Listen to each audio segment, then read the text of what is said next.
TCB translated Gunko to be Steel of God, which I had to Google, meaning avatar / representative of God. In the last video, you said Sword of God. Is this from the French translation? I'm sure Oda will explore this further, but speculations. So this is something that I did want to wait to talk about because the translations varied pretty heavily on this, and I wasn't convinced that anyone had gotten it right, and I'm glad I did because the official English clarified something very different. In the Viz translation, the world nobles speak about Gunko and one of them says, "You sure? She's great, but she's still just the knighthood's pet, devoted blade of God." And this definitely changes my entire impression of that line. Initially, I thought the Blade of God, Sword of God, Steel of God, whatever, was potentially a title even above that of the Holy Knights. The idea that Imu may have selected Gunko as his particular right-hand weapon, a very unique, powerful, and essential existence, which made sense to me because Gunko is Imu's servant who we've seen in the Chamber of Flowers, and also now Imu's earthly vessel on Elbaf.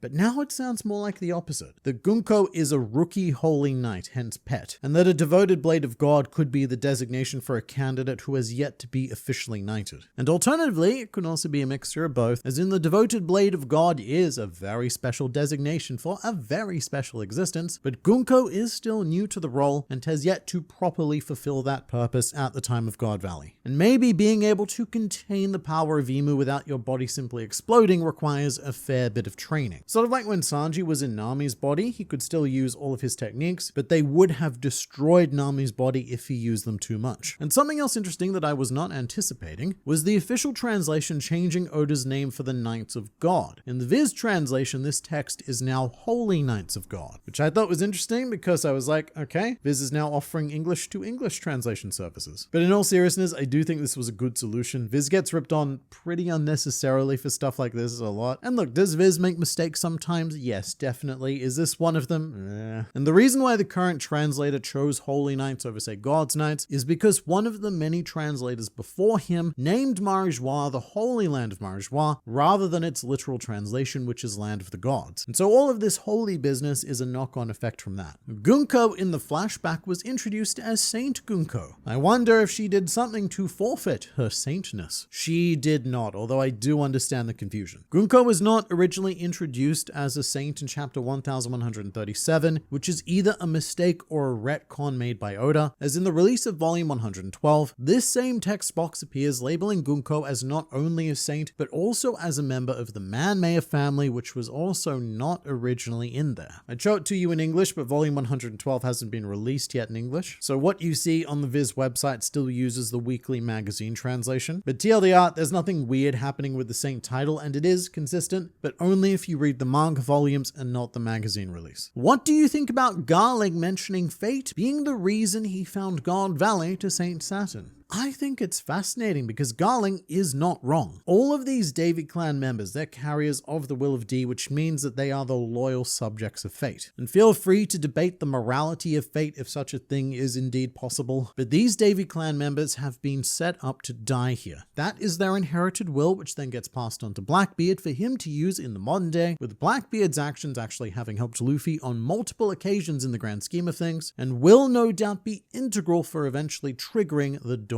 of the world. All of that is achieved partially through the slaughter of these people right here. Now Garling, he obviously doesn't see it that way, but I imagine he has some understanding of what is at least claimed to be the will of D, and so Garling crediting his fate here instead of accepting the praise from Saturn, it's a snide remark. It's a very cutting dig at the Davy clan. Welp, it was just fate, I guess. What can you do? Mr. Sir Internet Man, I predict that this video will be sponsored by Tokyo Treat, because I've never been to Japan, but Japan has been to me. Because today I received my Tokyo Treat snack box, the sponsor of this video, which is a fun and inclusive assortment of Japanese culture to provide fun for your tongue and to fill your currently Japanless stomach, shipped worldwide from Japan straight to your door. I love these boxes so much, they're so satisfying. And they contain this seemingly bottomless pit of uniquely tasty snacks that I would never otherwise experience. Put that away for later, put that away for later. So one of the quirks that I love about Japan is their Kit Kat culture. Japan has over 300 flavors of Kit Kats, and each month Tokyo Treat gives you a rare flavor. And for Halloween, that flavor is apple pie. And we are going to go ahead and give that an apple try. Okay, that was surprisingly good. And what I've also got my eye on is this pocket monster cookie, which says Nyarote, which I believe is the Japanese name for Florigato, which is the English name, but it uses Spanish words meaning flower cat. So let's go ahead and taste the crap out of this plant cat. Good plant cat. And also included are the delicious garlic chips, a Halloween custard cake, mystery marshmallows, and so much more cool stuff. It's genuinely impressive just how many fun and unique snacks Tokyo Treat managed to fit into this box, which also comes with a cultural booklet of snack descriptions, allergen information, and fun insights into Japanese culture. So you can and should check out Tokyo Treat using my link in the description. If you've been craving real Japanese snacks or looking for the perfect gift, then you can use my code on screen to get $5 off your first box. And make sure to order now to get your box in time for an extra special Halloween. And thank you so much to Tokyo Treat for sponsoring this video. It's only because of partners like them that we are able to bring you the best fictional pirate content possible as often as possible. So definitely check them out. I think my wife wants this one, which is why I wasn't allowed to eat it. But for now, it's back to you. Me? Thanks, me. Foxy got a suspicious amount of panel time recently during Vegapunk's monologue on Egghead. He is absolutely returning in an unexpected way, similar to Warpole. Oda never wastes a good gag several decades in the making. So what I wanted to say was, I'm not sure if one panel counts as a suspicious amount of panel time, but considering that the last time that Foxy had been canonically seen in the manga was 21 years ago in 2004, perhaps we should treat this sudden appearance in chapter 1115 as mildly interesting at the very least. Although if you're more of an anime watcher, then you'll already have seen far too much Foxy. The extended Long Ring Longland, Foxy's Return arc, Spire Island, Adventure of Nebulandia, One Piece Stampede, and in many ways it's almost as if Foxy never actually left the anime since his introduction. And look, I hate to say it, actually I don't, but that may be of great benefit to the future of One Piece. Long Ring Longland is now seeing the same sort of renaissance as Skypiea did once the sun god Nika was introduced. With the revelation of Davy Jones, the Davy Back fight, and how intrinsically connected Rocksteady Zebek was to both of them, Long Ring Longland is now an arc of far more importance than people would ever dare assign it pre-2025. Long Ring Longland, minus Aokiji's introduction, was arguably the last skippable canon One Piece arc, although I always would have argued otherwise. Long Ring Longland, it does important stuff like seeing Usopp leaving the crew, and it plays out the drama to come in Water 7 in a very farcical way. Foxy threatens to destroy the Straw Hats, but they kind of destroy themselves from the inside, going on to lose a crewmate or two, depending on if you read the manga or watched the anime, before coming back and getting their shit together to beat Foxy and reform their family unit. It's the much funnier version of Water 7, which makes it all the more shocking and hard-hitting when the real thing does happen later on. But now there is absolutely no excuse. Long Ring Longland is ironclad unskippable, and quite frankly, you should all feel lucky to have experienced the wonder that is Foxy. And all I hope is that One Piece does have one more Davy Back fight somewhere in the future, no matter what the stakes are, high or low, just bring this essential piece of pirating history full circle.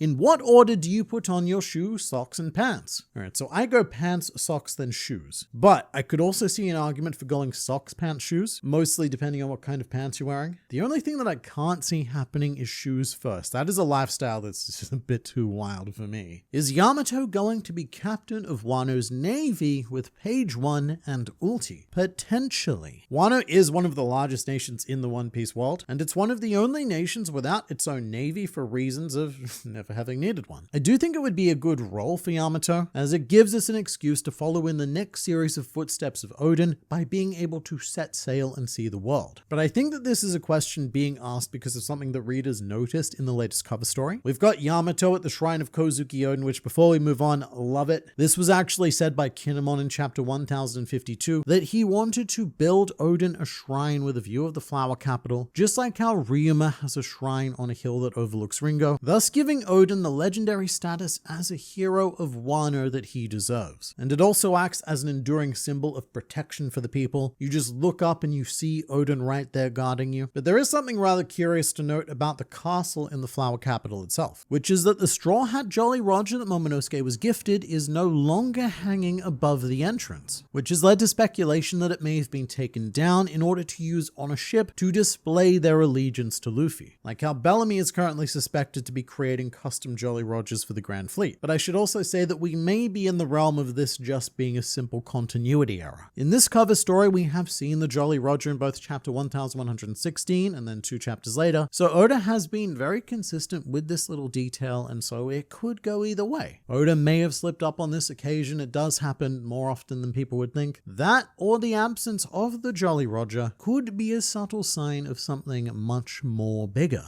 Mr. Internet Man, in the most recent chapter, didn't we get a new name of royalty from the original 20 Kingdoms? Or did the Bavette family show up elsewhere, and if so, where? We sure did. This is completely new. The Bavette family were revealed in this chapter, and with that, we now know a full half of the 20 founding families of the world government. We have the Nefertaris, Vigilans, Manmayers, J. Garcia Marques's, Topmans, Ethan Barron, Shepherds, Remo Shifus, and now the Bavettes. Also the Don Quixotes. I forgot the Don Quixotes. But it took us 28 years to get here, and now we just need to learn the other half. And at this rate, we will know the full list by 2053. Sword has done nothing to go against Orthodox Marines. Liam is making shiz up. Alright, so I strongly object to this accusation of shiz, but also let's give Sword the credit that Sword deserves. Sword just launched a full-scale invasion of Hachinosu against the directive of the Marines and rescued an island full of slaves as well as a Kobe. Previously on Wano, the captain of Sword infiltrated Kaido's crew against Orthodox Marine procedure. Kobe also stood up to Sakazuki during the Paramount War, which saved Luffy's life. That's pretty important and very against Orthodox procedure. In addition to the entire organization being founded as a counter to CP0.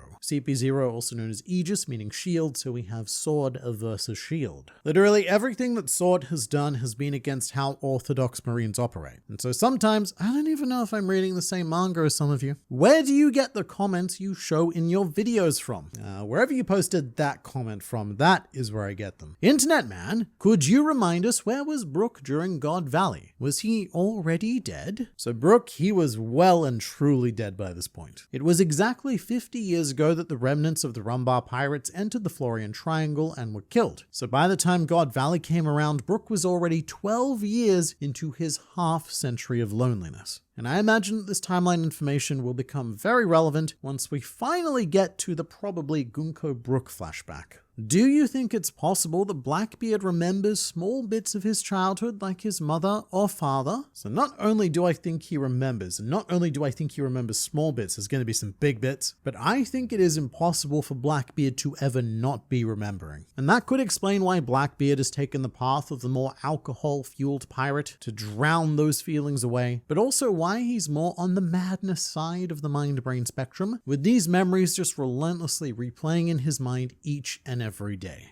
Just a quick question. So Dragon didn't manage to reach Admiral level in the Navy. It doesn't appear that way, and not only is Admiral Dragon theory dead, I'm not actually sure if he reached any rank. The Oda box introduces Dragon as a sailor, which is only one step up from Chore Boy, and I do think this makes Dragon's role on God Valley that much stronger because he has no tangible power at all. He is a boy, not a man. He's a boy at the very bottom of the world government hierarchy, the one person who shouldn't be able to do anything, and yet he ends up making one of the biggest differences that the planet has ever seen. And it also goes to further contrast against Garp because they're on completely opposing parts of the Marine hierarchy. One pretty much at the very top, one definitely not. So we've got someone with power trying to use it to eventually change the whole system, to install a new ideology into the next generation. And opposing that, we've got someone with no power just trying to smash the system. This is the story of how one sailor caused a global revolution, and some crap like that. Again, I don't think the Dragon's going to be presented as the sole solution to the problem here, nor is Oda going to portray Garp as some kind of corrupted defender of tyranny, as funny as the memes are. I think that Garp, Luffy, and Dragon are all going to be separate pieces that come together to form this puzzle. Luffy revolutionizing the piracy front, Dragon inspiring citizens, and Garp having molded the ideology of pretty much this entire generation of Marines who are primed to rebel as soon as their eyes are open to the truth of Imu and the Five Elders.